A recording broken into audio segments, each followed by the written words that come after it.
This is C-SPAN's Afterwards podcast. This week, Representative Cori Bush discusses her book, The Forerunner. She speaks about her life and advocacy work. The sexual assault that I experienced before, most of it happened around, it was like my early 20s, late teens, early 20s. It was when I was still like trying to, find myself, quote unquote, and I blamed myself. I went through the next 20 years blaming myself. She's interviewed by HuffPost Editor-in-Chief Danielle Belton. I'm so excited to have this conversation with you. As a fellow St. Louisan, yes. I've followed your political career, and you actually represent the district that I was raised in. Oh, wow. Yeah, I am from Florissant. Yes. I used to live in Florissant. Yes, I have heard. So I'm just excited, and so let's just dig in. Okay. Talking to you about your new book, The Forerunner. So I want to talk about the opening. So you go in really deep, really quickly with the book about some of the pain and the trauma that you've experienced in your life. What made you decide to open the book with what many could consider to be one of the worst experiences that you had had in your life up to that point? Yeah, it's something that, I still, I'm still working through, but it's something also that affected me so deeply because, the sexual assault that I experienced before, most of it happened around, it was like my early 20s, late teens, early 20s. It was when I was still like trying to, find myself, quote unquote, and I blamed myself. I went through the next 20 years blaming myself every single time that happened. Oh, it was because my shirt was cut short and my shorts were really, really short. It was because I was out walking with friends when I met them and that, and I was dressed a particular way so that, so that's why it happened. So when they took me out on the date, they just assumed that that's what I wanted, or, I made all of these excuses for what happened to me, and all of the blame fell on me. So when that happened a few years back in 2016, how the book begins, I was wearing scrubs. I had just come from work, I was, and so I was 40 years old, I had just turned 40, I believe. And it was, it was just that mindset that, hey, I blamed myself because of all these things before, but this time those things weren't in play. And so so I've just been really trying to dig through that. And so it was important to start with that because that also happened right after my first run for office. And so it was just so much as my life was changing and I was finally thinking I was getting, my life together and moving forward and things were starting to make sense, that just crashed everything all at once. No, so much of the book, especially you're talking about your experience with sexual assault, both as a young woman and years later after your first run. I was really I was saddened, but not surprised because your experience is the lived experience of so many Black women. Yes. Who have been touched by trauma and violence and abuse and sexual assault. During the chapters that talk about your youth, you write quite a bit about how Black women are sexualized at an early age, that's what happened to you, and that you took as you said, you took on a lot of blame for yourself for why, older men or boys were coming on to you so hard or reacting violently towards you. How did you get out to the other side? How did you come to the conclusion that these instances weren't your fault and that it wasn't about how you were dressed or how you were behaving at the time, that this was really more about toxic behavior and about the actual men who perpetrated it? Yeah, I think that some of it came just from, over the last several years, highlighting, that, how prevalent sexual assault is, just the work of organizations, and even, when people have become public speaking out against, people who are celebrities or, politicians, and just hearing just that rallying cry that has been pushed forward. Those advocates speaking out, the I believe her, and then just really just putting it in front of us more. But it wasn't until I went to therapy. Immediately following. I think the following week or the week after, I was in therapy at least 1 to 2 times a week. And that's where I learned the most. And that's where my therapist started to dig through that, to say like, hey, why are you thinking, and so she helped me to see that I was holding on to it and how much I had internalized everything that happened to me, even down to the cat calls. I talk about in the book, how this older man, I was a teenager, and he said, if you're old enough to pee, you're old enough for me, and I like, that was the mindset, like that I would encounter a lot, and not just me, my friends. So, and it was just the usual regular thing. And now I understand that that's not okay. But where do we speak out against it? Like, how often do you hear that spoken out against? Like, hey, that's not how you talk to to women and girls. That's not how you talk to anyone, actually. And so, like, turning it around, and that's one thing that I have tried to highlight, not in the book, but just in my work, is, where are the folks that are speaking out? Where are the men speaking to boys? About, where are the consent conversations? And those things have to happen. Yeah, and I'm glad that you talked about therapy, because often in the African American community, sometimes it can be taboo to talk about how you might need help and to seek help from a medical professional. Did you struggle with some of that same mentality where you felt like somehow you were being weak, or you weren't acting in the best way by seeking out help? Because often we're told not to seek help for these types of things. Yeah, absolutely. And for me, I grew up in the church. I am a pastor, even though I'm not, pastoring a church right now. And so being, a minister myself, it was a fight for me, especially when it was first brought to me, like, hey, you need therapy. And it was my friend that I talk about in the book, by the name of Chris. It was him saying, hey, you are not yourself. You need therapy. And I know someone that can help you, that can help get you connected to this therapy. And he did all the work to get all of it set up, and, forget waiting lists, like, she needs this now. And that's how that happened. And so him pushing me, because if it wasn't for him pushing me, honestly, I would not have ever gone, because I was having that battle. It was, okay, you need to go to church.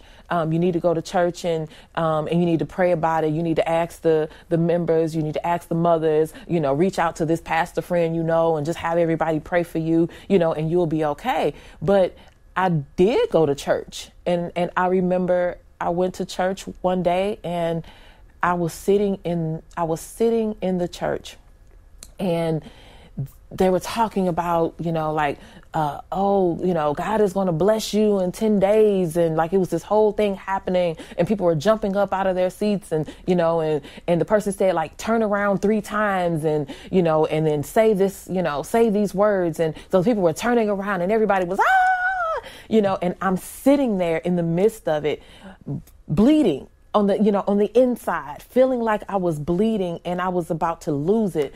And I couldn't believe why everybody was so happy and cheering and praising God around me, but nobody noticed me sitting in the midst of them hurting.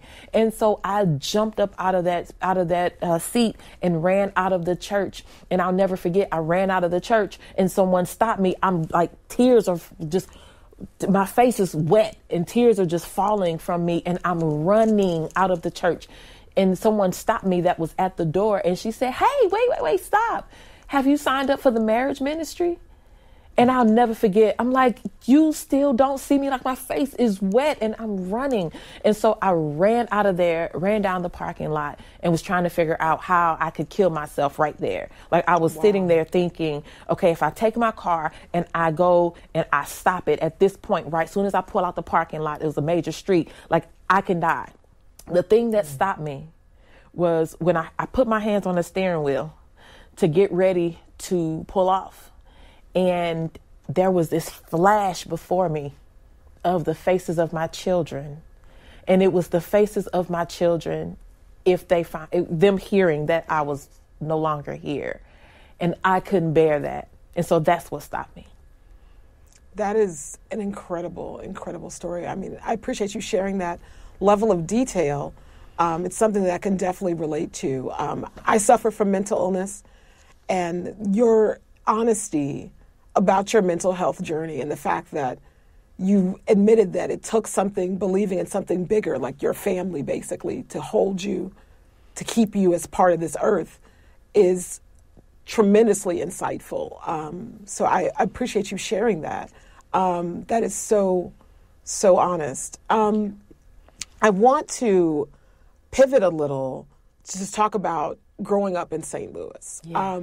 The chapters about your childhood were so relatable to me as a little girl who also grew up in St. Louis in the 80s and 90s. From like watching The Cosby Show in a different world to, you know, eating pizza and, you know, the types of music you listen to. You talk about like doing a dance routine to Belle Biv DeVoe's Poison, which was like one of my favorite songs as a kid that definitely got me to the dance floor. But what I also found really touching and relatable was that your family taught you your history, which is, you know, which is Black history and the richness of our culture and our struggle here in the United States. Can you tell me just a little bit about the impact your father had on you in wanting you to know your history? Yeah, so my dad for me was this strong man. You know, when I was a kid, you know, like I looked up to my dad as this like cool, just kind of like, you know, he was very Afrocentric in his like just the way that he raised us, not outwardly so much so like he wasn't like wearing dashikis and stuff like that. It wasn't like an outward thing, but it was more just the way that he raised us and what he taught us inside the home. I'll never forget, my dad wore an afro with a part on the side. It was an afro, and he would keep his black fist pick in his head, and he wore that everywhere if he wasn't at work.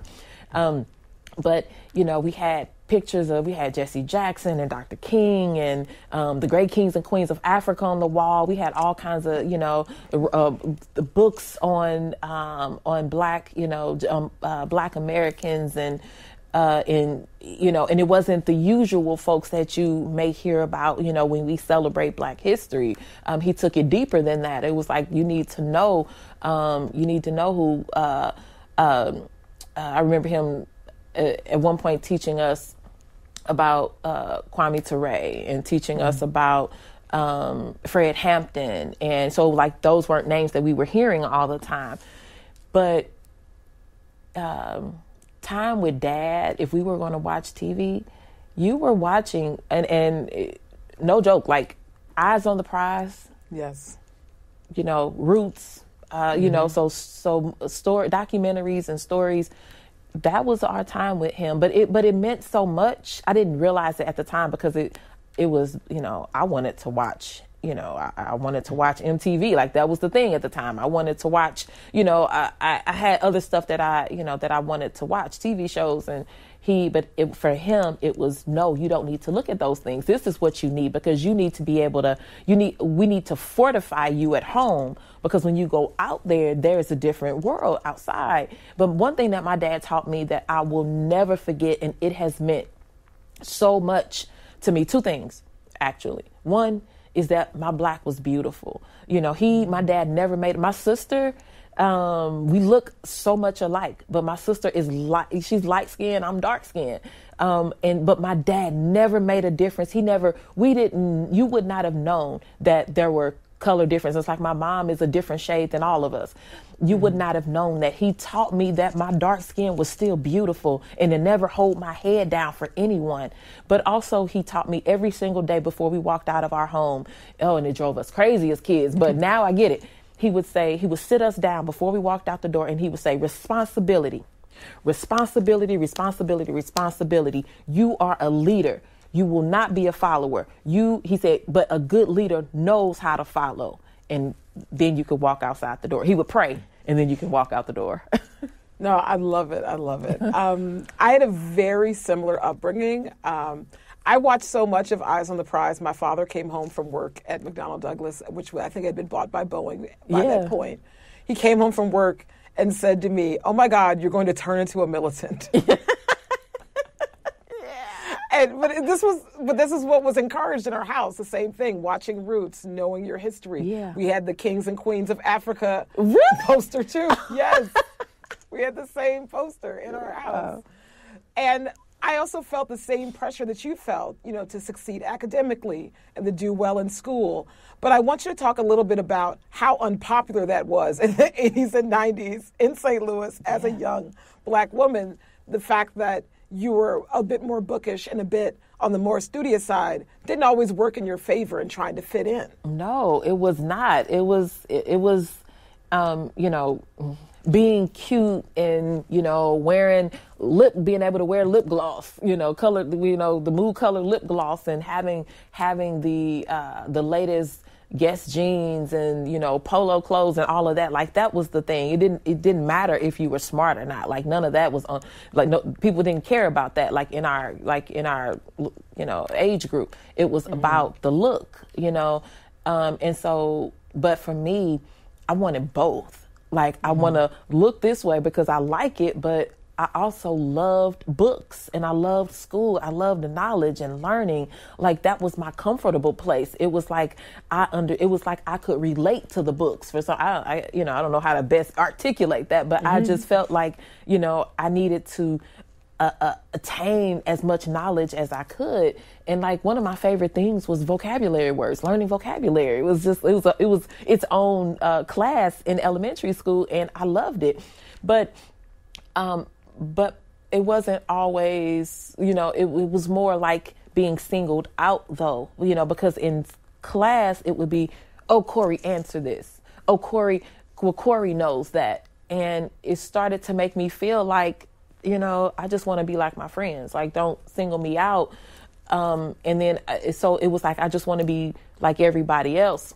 But I still pushed on and excelled because I knew that was what was expected of me as well from my parents, from both of my parents. But if you couldn't be also the it girl, my mom used to call it Miss Pop. If you couldn't be the Miss Pop, then your peers wouldn't necessarily see you. Exactly. And you talked quite a bit in the book about when you started high school and the amount of racialized bullying and hatred you often received from other students. Yeah. That was just seen as just part of school life as opposed to something that people felt compelled to actually do anything about. Can you talk a little bit about that? Yeah, that was totally just unexpected. Like I went to this school thinking that what I saw before me in high school night, and when we would have students coming from other schools to come and talk to us about their schools, like all the love and the school pride, like that's what I thought that I was going to be walking into. Never once did it cross my mind that I would endure something completely different, especially because most of the racism that I had seen was in the books and in the archival footage that I watched and all of that. It wasn't because I was young, and so by the time I got to the point to where I was going to high school, I just didn't think that was something I would see in high school, because basically racism, it was almost like racism was over. the part of it that was so overt, at least, was over.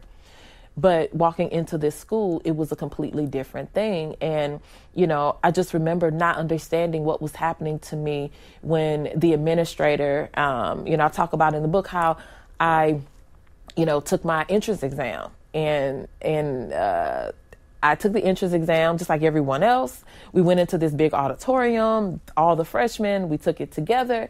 And then when they called me back and said, you need to come back and retest, I didn't understand. But I'll never forget, I walked into the school the day to retest, and the administrator, I'm looking up at the administrator. I remember he was taller than me, and he looked right at me and he said, we believe that you cheated. We don't believe that you did this well on your own.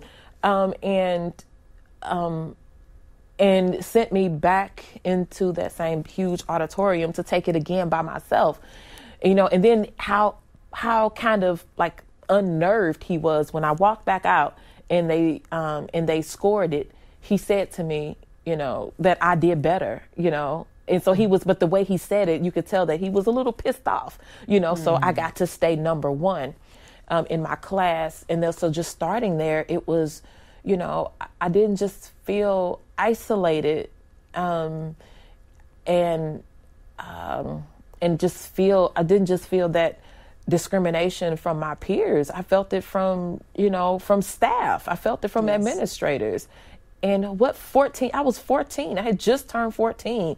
What kid should have to go through that? No, I definitely agree. As someone, I went through, you predominantly you talk about going to Catholic and religious schools in St. Louis. I actually went to public schools in St. Louis and had similar experiences.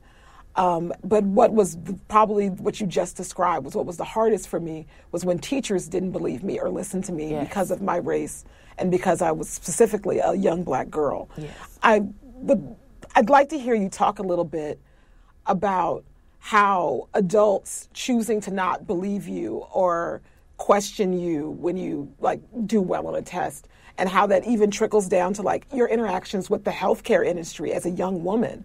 You talk in the book about terminating 2 pregnancies and the level of dismissiveness and harshness you received from the medical professionals who worked with you. If you could talk a little bit about what that does to a young Black woman when you're repeatedly not believed and dismissed. Yeah, I think part of it goes back to, even as youth, we are seen or treated, that us being over-sexualized, it starts so early, so, and then that whole mother, that matriarch, and not matriarch in a respectful way necessarily, but that whole idea of that mammy type thing. Yes. We're seen so early as this grown woman, even at 14, even at 12, at 10, we're seen as basically a grown woman. And I think that plays this part of, I don't have to be soft with you, or I don't have to treat you with dignity. I don't have to, treat you like you are deserving of peace. I can treat you like you are this threat because, and basically, I think a lot of it comes down to the not knowing, not understanding the core of us. But, as I got older, so from that moment, I started to just really understand things that I had heard in my childhood at school. Wait a minute. Oh, I remember kind of feeling this way when this teacher said this. And now I realize that, what that really was. And then, years later, not being just the whole idea of not being believed, not being heard, or being treated like you are automatically not less than me. You're automatically less than us. That was the thing when I was in that abortion clinic, and that the person that was supposed to counsel me, instead of, her speaking to someone that was in this situation that was really, really tough for her. Instead of looking at that like this is a way for me to help this person, to help give them whatever they need in this moment, they took it as the moment to knock me down and back me into a corner to tell me, how I wasn't enough and how I would never be enough.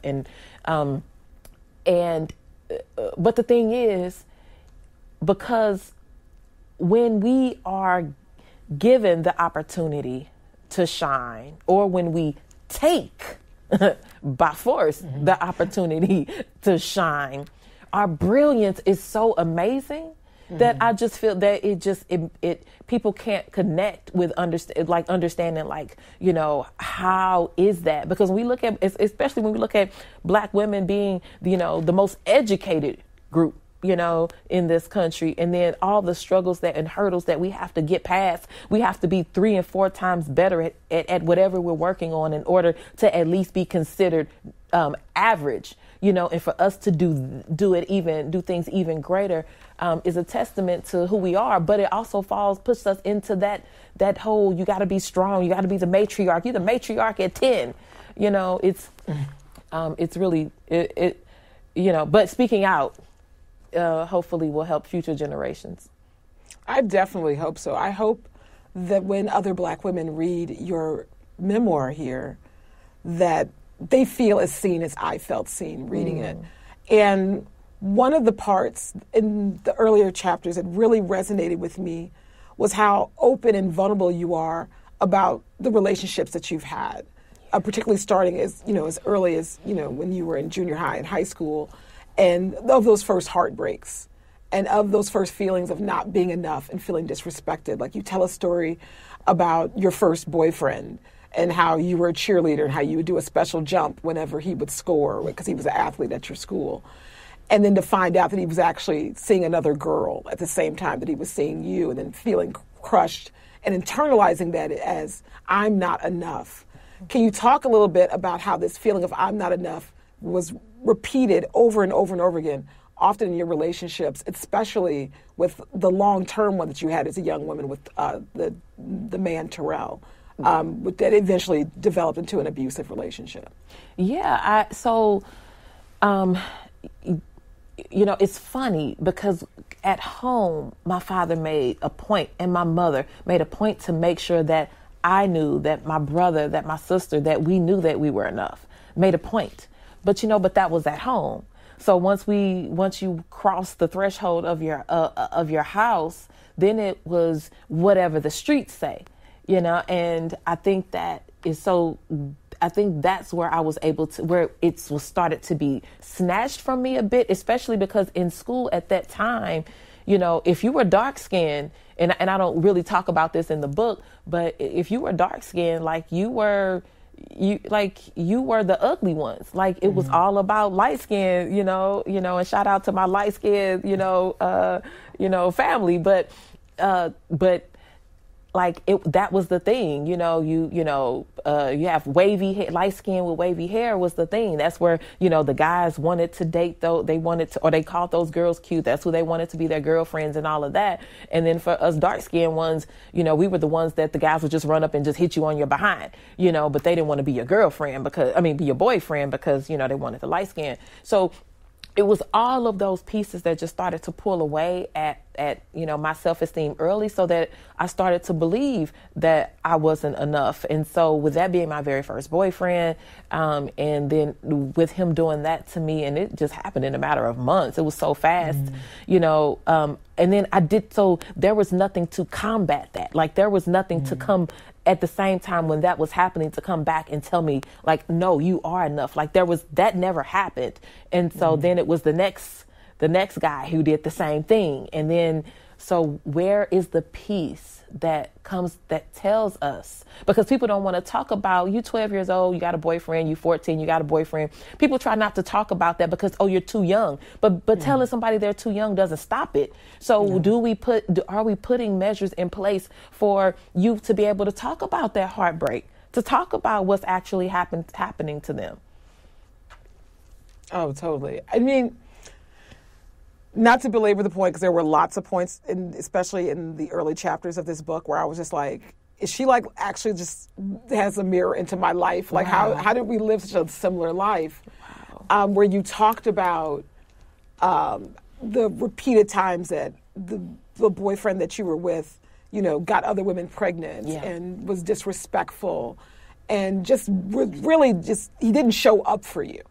Like he didn't show up like to school dances, and he just wasn't a real like loving, caring boyfriend like you had pictured, in the TV shows and the films that you had watched, like Sweet 16, like 16 Candles and things like that. And I related so much to that because I too had a similar situation happen to me in high school where I was in love with a boy. He never made me his girlfriend, and then eventually he got some other girl pregnant after I went off to college. And I was just devastated, just completely heartbroken. But there was no one really to talk about it with, because of the fact that when you're that young, like, people don't want to talk about heartbreak with you and how it actually impacts you. Pretty much the only message you get as a black girl is just don't ever have sex. Yes. That's the message. Right. Yeah, just don't do it. Don't date. Don't look at a boy. Don't talk to a boy. Right. Like, just don't do it. Because don't bring a baby home. Exactly. Exactly. And so I really appreciated your honesty in these chapters, especially about the abuse that you suffered, because I feel like that happens to so many women, because we internalize the views that society imposes on us about our worth as black women. And we're told repeatedly that we're not worth as much, we're not as valued, we're not as loved. Yes. How have you countered that narrative as an adult in your life? Some of it came from, a lot of it came from me finally, giving my life to Christ, and then learning, just going to church, hearing the word, just soaking into the word, and just getting built up in who I am, just as a human being, and as a child of God. Like, that is what helped to, give me strength, as far as just like, I'm worthy because I breathe, type of thing, like just starting with that. And so once that really, just healed certain parts of me, then I had to also contend with, okay, but what about, because that, but you're still this black woman, living in this world, raising a black daughter. So I had to then soak myself into some stuff that I learned when I was in high school, actually. I went to this amazing high school, Cardinal College Prep, and which is still amazing now. Actually, they got like 40, I think it's like 40 black teachers at that school or something like that right now. Yeah, this is the school you attended after you left the school where the racist incidents happened. Yes. It's an all black college preparatory Catholic high school, but they had this leadership class, and in the leadership class, like, you learned so much of your history. Like, it was all about leadership, black excellence, so I went back to that I had learned about Angela Davis, about Assata Shakur, about so many others, about Shirley Chisholm, and, about Harriet Tubman. I went back to that and was able to see, like, myself in them a whole different way. And so that has helped me over the years. But also, I kind of had to put it on the back burner for a while, like, even caring about, like, how I was feeling, and just my focus really turned to keeping my son alive and raising my daughter, keeping my daughter safe. So it turned into that. And just, so then that went for years, like, just kind of like hyper focused on that. But it was through movement. After Michael Brown was killed in Ferguson in 2014, it was through movement building. It was through learning together that we put so much back into one another. So it wasn't, as we're fighting for Black lives, as we're fighting to get accountability for every single person that lost their lives at the hands of police, as we're fighting for all of that, we were fighting for ourselves. And I was able to see, like, hey, this is what you need, because Ayanna Stanley Jones was a black girl, because Sandra Bland was a black woman, because we gotta remember that that we can't get lost in this conversation. Like, you got to be whole too. Exactly. And so this pivots nicely into what I want to talk about next, which is about the Ferguson uprisings. Can you talk a little bit about our hometown and how segregated it is and the history that St. Louis has with police violence? Yeah. Just to give people some context as to why Ferguson happened the way that it did. Because often people don't realize St. Louis's long history of discrimination, racism, segregation, housing discrimination. If you could go into a little bit of that. Yeah, sure. So St. Louis is, you have St. Louis City, and then you have St. Louis County. So you got, it's like, this is St. Louis City and this is all St. Louis County, and then you have the river on the side of us. So St. Louis is made up of course, like I said, St. Louis City, but then St. Louis County has over 90 municipalities within it. So over 90 municipalities, somewhere around 92, 93. And many of them have their own governments. Many of them have their own police departments. I remember back during the protest when Michael Brown was killed, I lived only 6 minutes from where he was killed, but I would travel through 3 municipalities to get to the protest. In that 6-minute drive, if I had a broken tail light or, something else wrong with my car that would flag, if I had, something wrong with my windshield that would flag a police officer to stop me, I could get stopped in each one of those municipalities, which means I could have a ticket in each one. If I couldn't pay them, then I could have a warrant in each one, and it was, through the years, us having issues, St. Louis having issues with policing, it's not a new thing. One thing about that is there are 2 police unions. There is a police union that is majority white. I would say is probably, or at least, majority white police union. Then you have a black police union called the Ethical Society of Police.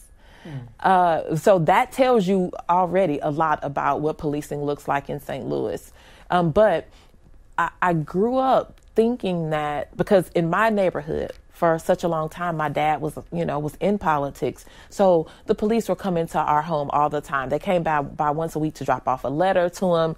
And then they just knew us in the neighborhood. We grew up with the police knowing who we were. But that was us in this little community of 5,000 people. Once you stepped outside of that, which I didn't do a lot of that without my parents, at a young age, I didn't see a lot. But as I got older and spent more time with my friends outside of the community, that's when I really started to see policing being different, because now I'm around other police officers that don't know me. But you were still made to feel like if someone was brutalized by the police, it was their fault. Like they automatically had to be doing something wrong. Like it was all them. And then years later, I started to see my friends that I knew, and I know these folks, I started to see them brutalized by the police. They were getting shot at and all kinds of, or getting stopped all the time, sitting on the side of the road. Like I would see so much, and it's like they weren't doing anything. And so that's when my mind started to shift, and I started to wake up just a little bit. So you were also abused by the police during the Ferguson protests during the year that there were so many Black Lives Matter protests that spread across the country. Yes. After what happened to Mike Brown and what unfolded in Ferguson. If you could just talk a little bit about how that experience personally impacted you, but also talk about it within the context of St. Louis's history, of St. Louis's often racist history, against any type of protest. I often tell people that growing up, I never saw anything like what happened in Ferguson the entire time I lived in St. Louis as a young woman. Right. And my parents before me had never seen anything like that before. If you could kind of put all that into some context. Yeah. So it was, by the time that incident happened when I was brutalized by the police, so we had been protesting. Michael Brown was killed August the 9th, 2014. This was November 24th when this happened. We had been waiting to find out if the Ferguson police officer who killed Michael Brown, Darren Wilson, if he would be indicted.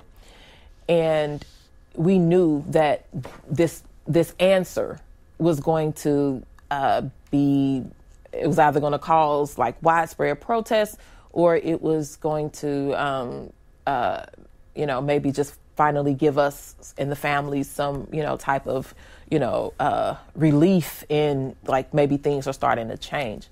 So we prepared for it. And that night I decided not to just be out there as the protester, because I knew that there would be so many people from all over the world that would be there that had never experienced tear gas before. So I had all of my stuff. I had a book bag full of, just all types of, medical supplies and everything, even a hazmat suit. It was just a bunch of stuff in this bag. And anyway, I remember just feeling like I need to take care of whoever needs help out here. And then when the opportunity, when it came time to actually help someone, I remember initially I didn't want to help them because I thought it was an ambush. We had dealt with that before many times, where someone would like call your name out or try to lure you into an area and things like would happen. And so I just didn't think that it was real. But helping this woman, and it's in the book, but helping this woman that I thought was having a heart attack. Her daughter thought she was having a heart attack. The people around her thought she was having a heart attack. As I was standing for this woman, trying to help her, I just remember not knowing that the police had picked me up and threw me in the air. I remember saying to the police, yelling at the police officer, "I'm a nurse and I'm trying to help her.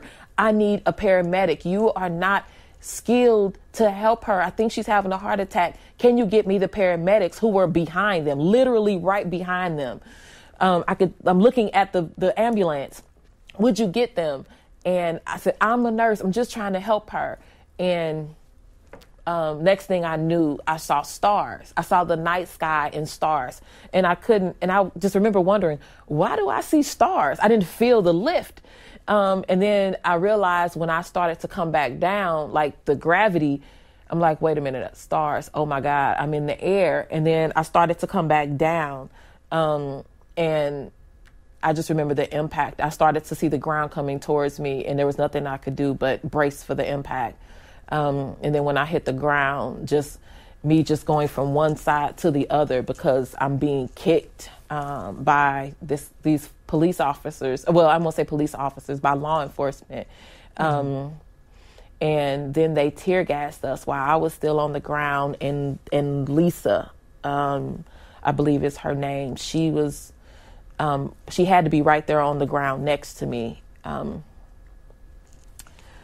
But the fact that when I told that story afterwards, I was most often told, well, you shouldn't have been there. You shouldn't have been. That was your fault. The stuff that we heard out there on the ground, oh, you're a terrorist. Go get a job. All of those things. And when we would talk to the police, even out there on that front line, we would talk to the police and say, hey, why won't you listen to us? Why won't you do anything? Like, why are you standing for this? Why are you standing for how protesters are being brutalized out here? Why are you, and what we would hear was, it's a job. So, and I don't want to lose my job. This is how I take care of my family, and I have to keep my head low. So the fact that we heard from officers that it's because of who is the higher up. Not that I agree with this. And that is that is part of that history that we have in St. Louis, is the leadership. Yes. And so that's that training. It teaches you to keep your mouth closed if you want to keep this job. Exactly. And so one of the things that I was struck by in hearing your story you've been a victim of police violence, you've been a victim of domestic violence, you've been a victim of assault, you've dealt with so much insurmountable, in some cases, like very debilitating racism towards you. You've dealt with medical racism. You've lived in your car at one point. You've dealt with being underhoused. And I thought, what more perfect person to run for Congress? Like, she has experienced everything that is about how our government often fails us. Yeah. Yet when you decided that you wanted to first run initially for the Senate, you had some pushback from other protesters and other organizers in the St. Louis community. Can you talk a little bit about that? Yeah, it was, and it came out of left field, for me, just as it did for them. So I know it was probably tough for them because we had been angry at local politicians saying, hey, why weren't you out there with us? While we were out there protesting, why aren't you out here?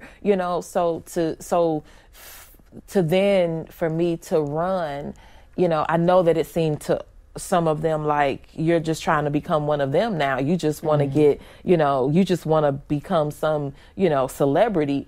So it was hard for me because I was like, you all know me, like, what my character is, my history, who I am. Why would you think that I was trying to become something other than somebody that's actually trying to change this community?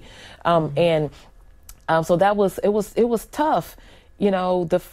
That first run, we didn't have a lot. There were a few that supported us, and was with us, but for the most part, many were not. I even had some come to me and say, I can't believe you're doing this. Like, we don't do electoral politics. And that was tough, but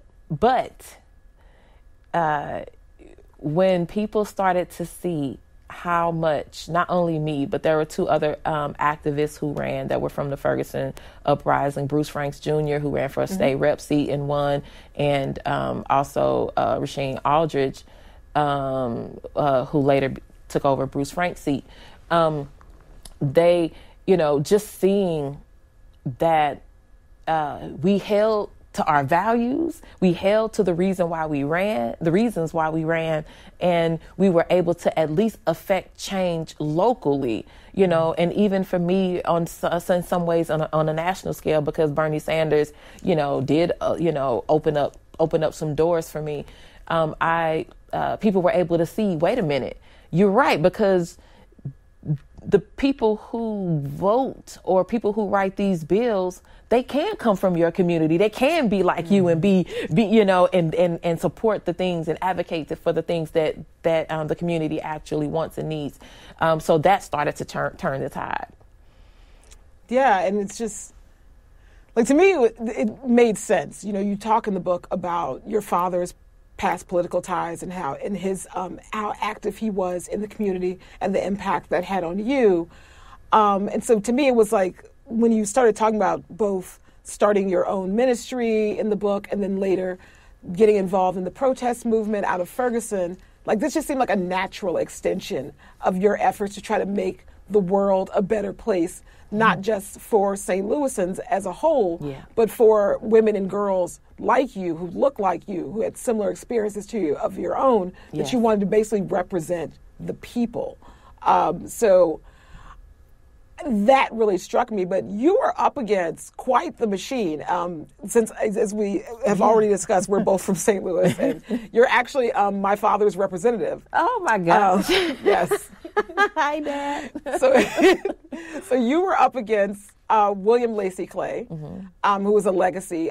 He's the son of Bill Clay, who was the representative for St. Louis for a very long time. He's one of the founding members of the Congressional Black Caucus. Yes. Can you talk a little bit about the machine that you had to go up against as a grassroots organizer? Oh, my gosh. So it was... So first of all, I had no desire to run for office again.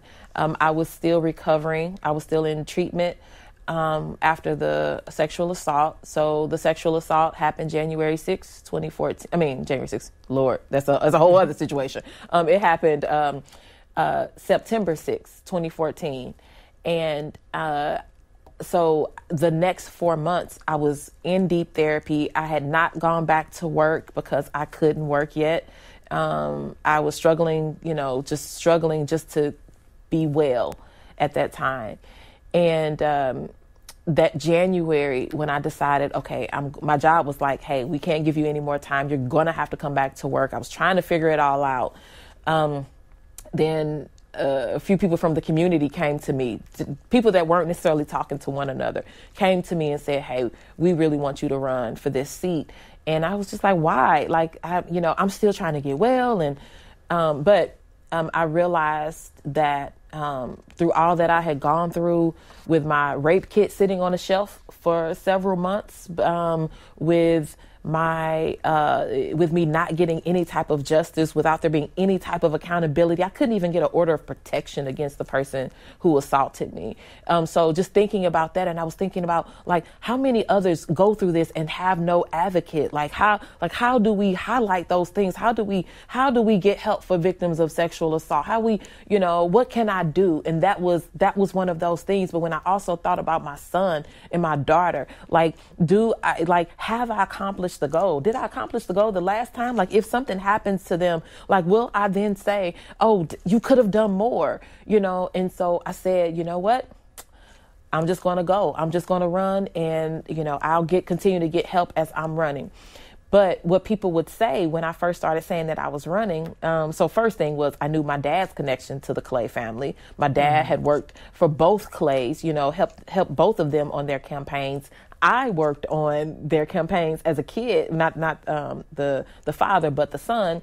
And so I knew the connections my dad has talked about in the Senior Clay's book. So there was this family connection. There are pictures with us together. I knew that may be an issue for my dad, but I knew what I had to do. So once the Lord gave me the go ahead, I knew I had to do this, make this run. But what people would say is, first of all, the biggest thing that kept being tossed at me was, you're a black woman. Why are you going to run against a black man? Where are you supposed to be supporting him, not running against him? And my thing was, where is the support for regular people, regular everyday people like me? Where has that support been? Why did I have to go? Why was my life about, always struggling? Who fights for us? I'm going to the payday lender because I can't afford to take care of my kids without having, without taking out a loan all the time. And, childcare is way too expensive for me to be able to, I'm working just to pay childcare. And who speaks for us? And so I talked a lot about that, and people were just like, yeah, you can't, you're a black woman, you can't do this.